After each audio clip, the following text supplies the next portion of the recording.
आज़ाद कश्मीर के इलेक्शन होने वाले हैं, लेकिन उसकी शफाफियत पर पहले से ही सवालात उठाए जाने लगे हैं।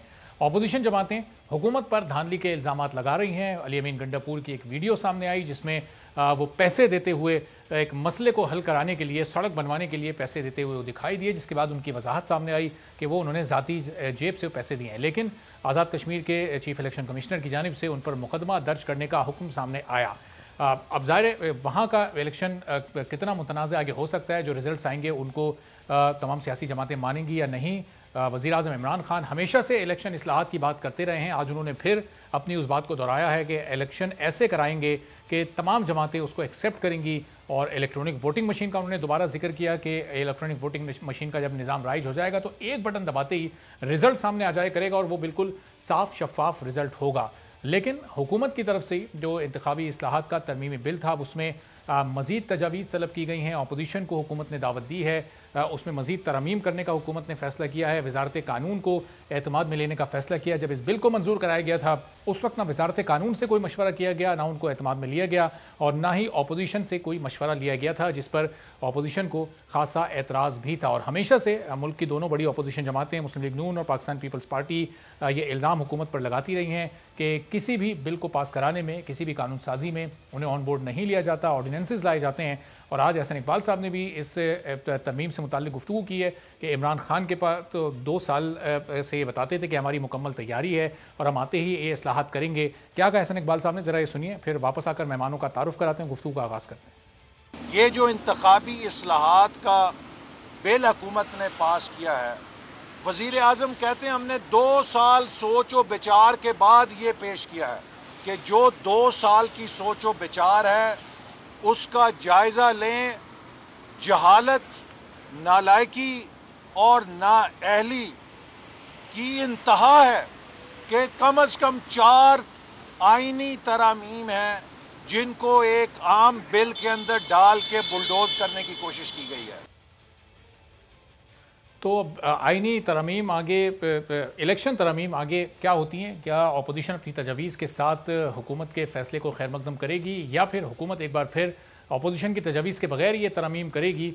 अब देखते हैं कि आने वाले दिनों में क्या होता है। लेकिन अपोजिशन जमातें इस वक्त सोच क्या रही हैं, ये बड़ा इस वक्त इंपॉर्टेंट है, चूँकि आगे आज़ाद कश्मीर का इलेक्शन जब इसके रिजल्ट आएंगे फिर उनको भी ये अपोजिशन जमातें मानती हैं नहीं मानती हैं और किसके हक़ में वो फैसला आता है, इस पर भी आगे चलकर प्रोग्राम में गुफ्तगू करेंगे। अमजद खान न्याजी साहब पाकिस्तान तहरीक इंसाफ से हमारे साथ हैं, कादिर खान मंदुखेल साहब पाकिस्तान पीपल्स पार्टी से और अली गौहर बलोच साहब मुस्लिम लीग नून से हमारे साथ मौजूद हैं। तो अली गौहर साहब, ये एहसन इकबाल साहब इस वक्त कह रहे हैं कि चलें 2 साल की उनकी तैयारी थी, वो ये कहते थे, उसके बाद तरमीम ले आए, लेकिन अब उन्हीं तरमीम को मुस्तरद करके अपोजिशन से वो तजावीज़ तलब कर रहे हैं। तो चलें, देर आए दुरुस्त आए, आपको एतराज़ क्या है इस पर? अपोजिशन अपनी तजावीज़ देगी वज़ीर आज़म को और हुकूमत को?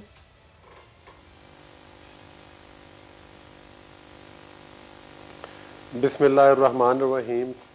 देखिए अरबाब साहब, गुजारिश ये है कि 2018 के आप इलेक्शन देख लें, सबसे बड़ा पाकिस्तान की तारीख का सबसे बड़ा कदगन जो है वो 2018 के इलेक्शन पे लगा और उसके नतीजे में जो हुकूमत बनी, अभी उन लोगों ने ओथ नहीं उठाया था तो पाकिस्तान की तमाम अपोजिशन पार्टीज़ उस प्रोटेस्ट में थी। मुझे आज भी याद है, मैं भी उधर था, ये इलेक्शन कमीशन के बाहर हुआ था।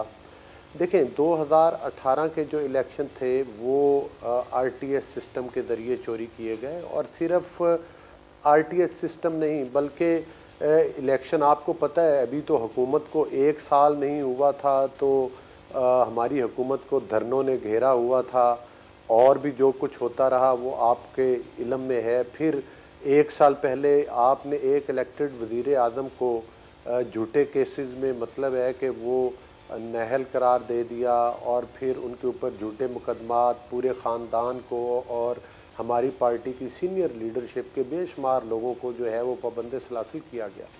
वो सिलसिला अभी तक थमने को नहीं आया और उसी तसलसल के साथ वो जारी व सारी है।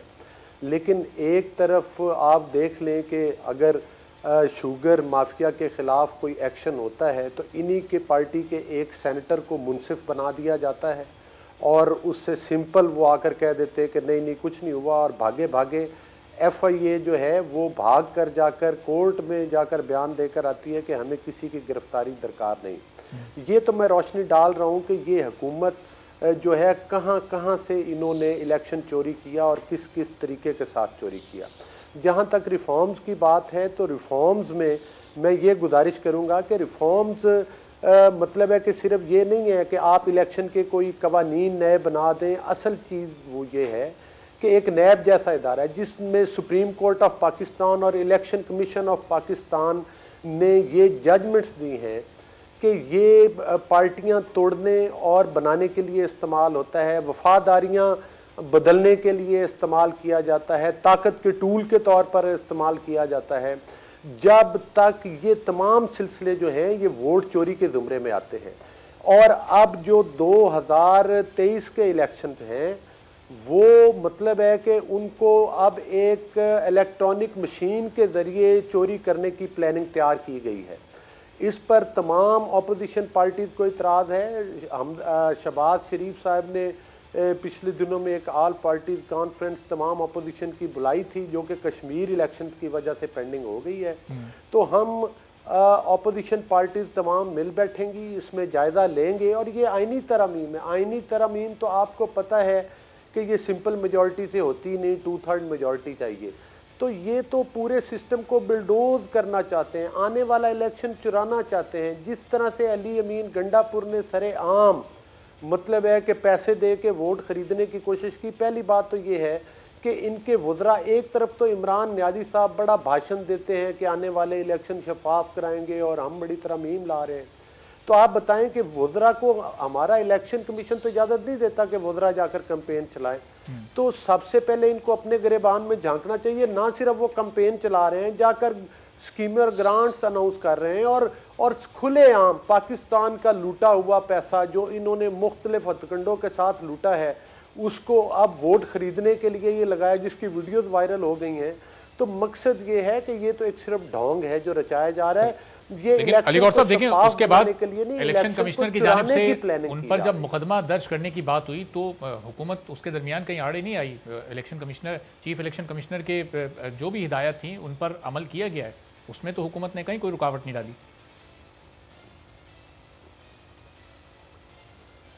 देखें, बात यह है कि जब एक मुल्क का वज़ीर आज़म और फ्लोर पर खड़े होकर, असम्बली के फ्लोर पर खड़े होकर इलेक्शन तरमीम की बात करे और इलेक्शन इस्लाहात की बात करे तो कुछ उनका इखलाकी फ़र्ज़ ये बनता है कि सबसे पहले अपनी क्रेडिबिलिटी तो साबित करे। मैं ये कह रहा हूँ कि इनके वज़रा कैंपेन ही नहीं कर सकते, वो उधर जाकर ग्रांट्स ही नहीं अनाउंस कर सकते। ये मैं सिर्फ इसलिए कह रहा हूँ कि उनके कॉल और फेल में तज़ाद है। वो जो बयान करते हैं वो कुछ और होता है, जो असल में वो कर रहे हैं वो कुछ और होता है। मसला सिर्फ ये है कि एक इलेक्ट्रॉनिक मशीन जो कि बेशुमार ममालिक ने उसको रिजेक्ट कर दिया है, जर्मनी ने अपने आइन में ये कर दिया है अमेंडमेंट करके कि ये मशीन जो है ये इस्तेमाल नहीं हो सकती। और ये वोट चुराने के लिए अब इस मशीन का भी सहारा लेंगे कि भाई चाहे वोट शेर पर प्रेस करे तो रिजल्ट बल्ले का निकलेगा। ये तो इस किस्म की प्लानिंग। और दूसरी मैं एक और गुजारिश करूं जी कि हमारे, आपको पता है जितना एक लिटरेसी रेट है, लोग बेचारे तो सही तरह से स्टैंप नहीं लगा सकते। वो कंप्यूटर के ऊपर कैसे ढूंढेंगे, उस मशीन को ऑपरेट कैसे करेंगे।